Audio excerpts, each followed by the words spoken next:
بسم اللہ الرحمن الرحیم۔ حضرت سعید بن جبیر رضی اللہ تعالی عنہ نے ابن عباس رضی اللہ عنہما سے کلام الہی لا تحرک بہ لسانک لتعجل بہ کی تفسیر کے سلسلہ میں سنا کہ رسول اللہ صلی اللہ علیہ وسلم نزول قرآن کے وقت بہت سختی محسوس فرمایا کرتے تھے، اور اس کی علامتوں میں سے ایک یہ تھی کہ یاد کرنے کے لیے آپ صلی اللہ علیہ وسلم اپنے ہونٹوں کو ہلاتے تھے۔ ابن عباس رضی اللہ عنہما نے کہا، میں اپنے ہونٹ ہلاتا ہوں جس طرح آپ صلی اللہ علیہ وسلم ہلاتے تھے۔ سعید رضی اللہ تعالی عنہ کہتے ہیں، میں بھی اپنے ہونٹ ہلاتا ہوں جس طرح ابن عباس رضی اللہ عنہما کو میں نے ہلاتے دیکھا۔ پھر انہوں نے اپنے ہونٹ ہلائے۔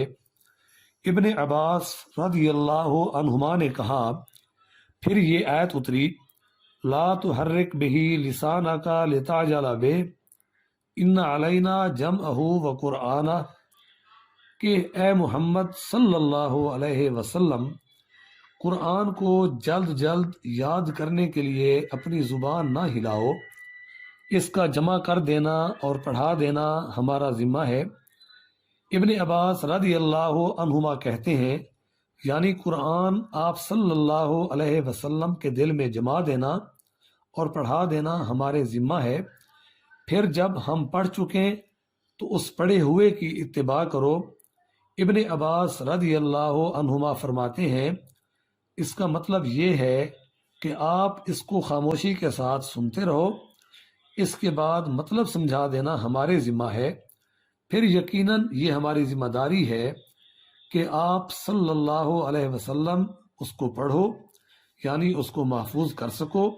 چنانچہ اس کے بعد جب آپ صلی اللہ علیہ وسلم کے پاس جبرائیل علیہ السلام وحی لے کر آتے تو آپ صلی اللہ علیہ وسلم توجہ سے سنتے۔